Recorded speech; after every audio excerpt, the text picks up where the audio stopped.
जय श्री कृष्णा दोस्तों, आप सभी का हमारे चैनल पर स्वागत है। आज की कहानी का शीर्षक है रामायण क्या है।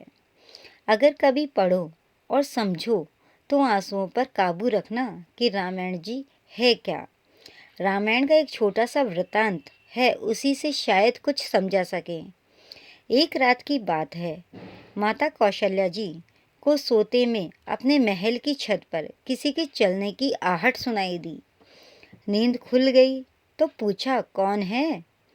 मालूम पड़ा श्रुति कीर्ति जी, जो कि उनकी सबसे छोटी बहू थी और शत्रुघ्न जी की पत्नी है। माता कौशल्या जी ने उन्हें नीचे बुलाया।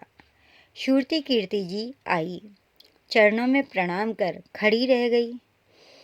माता कौशल्या जी ने पूछा, श्रुति, इतनी रात को अकेली छत पर क्या कर रही है बेटी? क्या नींद नहीं आ रही है? शत्रुघ्न कहाँ है?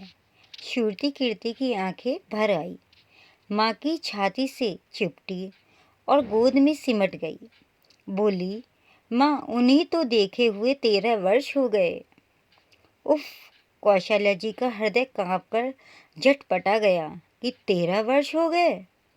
तुरंत आवाज लगाई, सेवक दौड़े आए। आधी रात ही पालकी तैयार हुई। आज शत्रुघ्न जी की खोज होगी।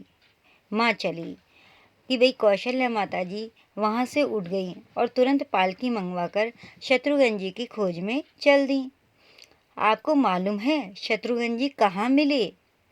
अयोध्या के जिस दरवाजे के बाहर भरत जी नंदीग्राम में तपस्वी होकर रहते हैं, उसी दरवाजे के भीतर एक पत्थर की शिला है। उसी शिला पर अपनी बाह का तकिया बनाकर लेटे मिले हैं। माँ सिरहाने बैठ गई, बालों में हाथ फिराया तो शत्रुघ्न जी ने आंखें खोली। माँ उठे, चरणों में गिरे और माँ, आपने क्यों कष्ट किया? मुझे बुलवा लिया होता। माँ ने कहा, शत्रुघ्न, यहाँ क्यों? यहाँ क्या कर रहे हो? शत्रुघ्न जी की रुलाई फूट पड़ी। बोले, माँ, भैया राम जी पिताजी की आज्ञा से वन चले गए। भैया लक्ष्मण जी उनके पीछे चले गए।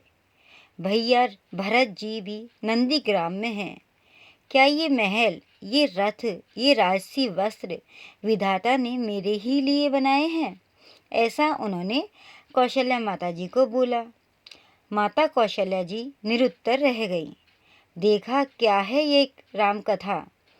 यह भोग ही नहीं, त्याग की कथा है। कि राम कथा भोग की कथा नहीं है, त्याग की कथा है। रामायण में त्याग की ही प्रतियोगिता चल रही है और सभी प्रथम हैं, कोई पीछे नहीं रहा। चारों भाइयों का प्रेम और त्याग एक दूसरे के प्रति अद्भुत, अभिनव और अलौकिक है। रामायण जीवन जीने की सबसे उत्तम शिक्षा देती है। भगवान राम को 14 वर्ष का वनवास हुआ तो उनकी पत्नी सीता मैया ने भी सहर्ष वनवास स्वीकार कर लिया, परंतु बचपन से ही बड़े भाई की सेवा में रहने वाले लक्ष्मण जी कैसे राम जी से दूर हो जाते। माता सुमित्रा से तो उन्होंने आज्ञा ले ली थी वन जाने की, परंतु जब पत्नी उर्मिला के कक्ष की ओर बढ़ रहे थे तो सोच रहे थे कि माता ने तो आज्ञा दी थी, परंतु उर्मिला को कैसे समझाऊंगा, क्या बोलूंगा उनसे मैं। यही सोच विचार करके लक्ष्मण जी जैसे ही अपने कक्ष में पहुंचे तो देखा कि उर्मिला जी आरती का थाल लेकर खड़ी थी और बोली, आप मेरी चिंता छोड़ प्रभु श्री राम की सेवा में वन को जाओ। मैं आपको नहीं रोकूंगी। मेरे कारण आपकी सेवा में कोई बाधा न आए, इसलिए साथ जाने की जिद भी नहीं करूंगी। लक्ष्मण जी को कहने में संकोच हो रहा था, परंतु उनके कुछ कहने से पहले ही उर्मिला जी ने उन्हें संकोच से बाहर निकाल दिया। वास्तव में यही पत्नी का धर्म है। पति संकोच में पड़े उससे पहले ही पत्नी उसके मन की बात जानकर उसे संकोच से बाहर कर दे। लक्ष्मण जी के चले गए, परंतु 14 वर्ष तक उर्मिला ने एक तपस्वी की भांति कठोर तप किया।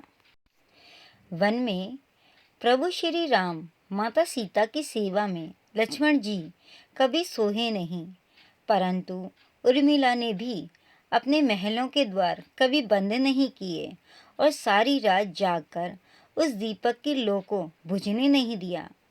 मेघनाथ से युद्ध करते हुए जब लक्ष्मण जी को शक्ति लग गई जाती है और हनुमान जी उनके लिए संजीवनी का पर्वत लेके लौट रहे होते हैं, तो उसी बीच जब हनुमान जी अयोध्या के ऊपर से गुजर रहे थे तो भरत जी उन्हें राक्षस समझकर बाण मार देते हैं और हनुमान जी गिर जाते हैं। तब हनुमान जी का सारा वृतांत सुनाते हैं कि सीता जी को रावण हर ले गया, लक्ष्मण जी युद्ध में मूर्छित हो गए। यह सुनते ही कौशल्या जी कहती है कि राम को कहना कि लक्ष्मण के बिना अयोध्या में पैर भी मत रखना, राम वन में ही रहे जाए, लेकिन जब तक लक्ष्मण जी ठीक नहीं हो जाए तब तक उनके बिना आना मत, ऐसा कौशल्या माता ने कहा। माता सुमित्रा कहती है कि राम से कहना कोई बात नहीं, अभी शत्रुघ्न है, अगर एक बेटा उनका चला भी जाए तो दूसरा है, उनका कहने का मतलब ये था, मैं उसे भेज दूंगी और मेरे दोनों पुत्र राम सेवा के लिए ही तो जन्मे हैं, ऐसा सुमित्रा माता ने कहा। माताओं का प्रेम देखकर हनुमान जी की आंखों से अश्रुधारा बह रही थी, परंतु जब उन्होंने उर्मिला जी को देखा तो सोचने लगी कि यह क्यों एकदम शांत और प्रसन्न खड़ी है, क्या इन्हें अपने पति के प्राणों की कोई चिंता नहीं। हनुमान जी पूछते हैं, देवी आपकी प्रसन्नता का क्या कारण है, आपके पति के प्राण संकट में हैं, सूर्य उदित होते ही सूर्य कुल का दीपक बुझ जाएगा। उर्मिला जी का उत्तर सुनकर तीनों लोगों का कोई भी प्राणी उनकी वंदना किए बिना नहीं रह पाएगा, ऐसा उन्होंने उत्तर दिया। उर्मिला बोली, मेरा दीपक संकट में नहीं है, वो बुझ नहीं सकता।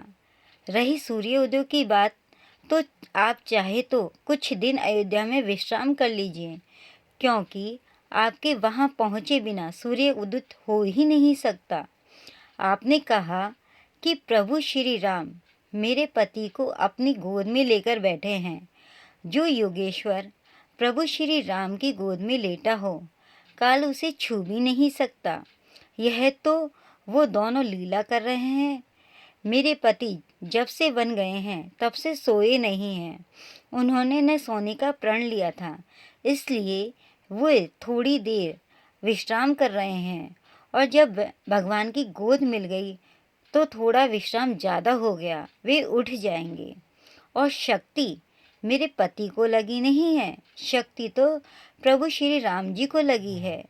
मेरे पति की हर श्वास में राम है, हर धड़कन में राम है, उनके रोम रोम में राम है, उनके खून की बूंद में राम है, और जब उनके शरीर और आत्मा में सिर्फ राम है तो शक्ति राम जी को लगी है, दर्द राम जी को हो रहा है। इसलिए हनुमान जी आप निश्चिंत होके जाएं, सूर्य उदित नहीं होगा। राम राज्य की नींव जनक की बेटियां ही थी, कभी सीता तो कभी उर्मिला। भगवान राम ने तो केवल राम राज्य का कलश स्थापित किया, परंतु वास्तव में राम राज्य इन सबके प्रेम, त्याग और समर्पण और बलिदान से ही आया। जिस मनुष्य में प्रेम, त्याग और समर्पण की भावना हो, उस मनुष्य में राम ही बसता है। कभी समय मिले तो अपने वेद, पुराण, गीता, रामायण को पढ़ने और समझने का प्रयास कीजिएगा। जीवन को एक अलग नज़रिए से देखने और जीने का सहारा मिलेगा। लक्ष्मण सा भाई हो, कौशल्या माई हो, स्वामी तुम जैसा मेरा रघुराई हो। नगरी हो अयोध्या सी, रघुकुल सा घराना हो, चरण हो राघव के, जहाँ मेरा ठिकाना हो त्याग भरत जैसा, सीता सी नारी हो, लवकुश के जैसी संतान हमारी हो, श्रद्धा हो श्रवण जैसी, सबरी सी भक्ति हो, हनुमान की जैसी निष्ठा और शक्ति हो। ये रामायण न है, पुण्य कथा श्री राम की। जय सिया राम। दोस्तों, यह थी रामायण, जिसकी छोटी सी झलकी। तो आपको पता है कि रामायण में क्या है। दोस्तों, आपको यह स्टोरी पसंद आई हो तो हमारे चैनल को सब्सक्राइब करना ना भूलें और बेल आइकन दबाना ना भूलें, जिससे कि हमारी कथाओं के नोटिफिकेशन आप तक मिल सके, पहुंच सके। जय सिया राम।